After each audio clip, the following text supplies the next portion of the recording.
Hello, magandang araw sa inyo mga ka-stroke. Kumusta po kayong lahat?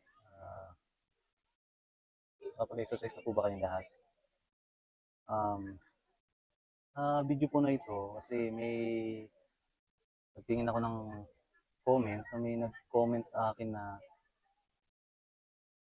kasi yung bali hindi siya na-stroke, yung asawa niya na-stroke. Tatanong siya kung kung parang nakaranas din daw ba ako ng hindi pala, sorry. Yung sa asawa niya na-dislocate daw yung balikat yata. Na-dislocate yung arms niya dahil tinapos di ba na-stroke tayo. So, nagtatanong siya sa akin kung ano ba magandang gawin. Ah, yun po ang gagawin ko sa video na to. Disclaimer lang po, hindi po hindi po ako physical therapist o hindi rin po ako doktor o ano pa man. Yung mga sinishare ko po dito sa aking channel ay yung mga tips po na base experience ko pati sa mga tinuro sa akin nung PT ko noon. Tara po, samahan niyo ako pagkatapos po ng intro.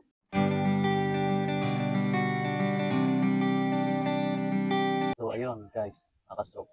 So paano ba ang gagawin para para sa ating arms na sobrang sakit? So ang gagawin po ay ito, papakita ko sa inyo sa video. Ayan po.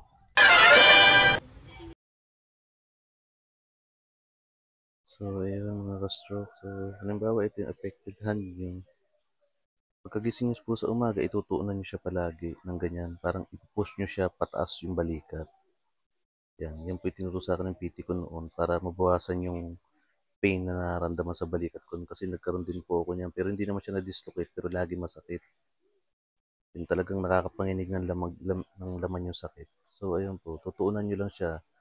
Try nyo 3 beses sa isang araw na lagi nyo, pati bago matulog, para po umangat ulit yung balikat, mabawasan yung saka pagka hindi po masakit, gawin nyo po ay i-exercise nyo. Kapag may araw na hindi po masakit ha. Kasi po pagka ini-exercise nyo, malaking tulong po yan para mabawasan yung sakit. Kasi po pag nagkaroon ng mga muscle po yung sa mga joints saka sa balikat, mapapalakas po yung kapit ng buto. May iwasan na po natin yung dislocate. Yan po, palagi nyo po ipupush na tutukod, tapos ipupush nyo pataas yung balikat nyo. Yan po.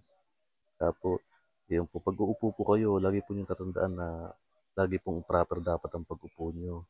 Huwag po hayaan na nakalaylay yung kamay. Kahit anong upo nyo po, kahit saan. Ayan po, ganyan. Proper po dapat. Huwag nyo hayaang nakaganyan, nakalaylay. Kasi masasanay po siya nakaganon. Kahit po pag nakaupo, iwasan nyo po yung nakaganyan na nakabukaka. Kasi po masasanay po yan. Matulad po kayo sa akin. Na pa naglalakad nun nagtitwist yung paa ko. Late ko lang nalaman na dahil napabayaan ko siya. Na lagi nakaganon pag nakaupo ako. Kaya nasanay siya. Yan po. Lagi niyo po tatandaan na proper po palagi. So yung mga ka-stroke, yun lamang ang simpleng gagawin doon. Basta pagka masakit, huwag mong i-exercise. Huwag mo siyang i-exercise. Saka palagi, every morning pagkagising, lagi mong uunahin. Nakatukod po yan para hindi siya saka laging proper dapat ang pag-upo. Huwag mong hayaang nakalaylay.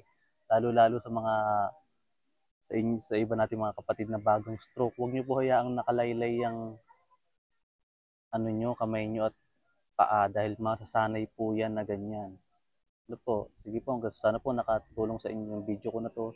Hanggang sa susunod ko po ulit na video. Maraming salamat po sa inyong panonood. Bye-bye.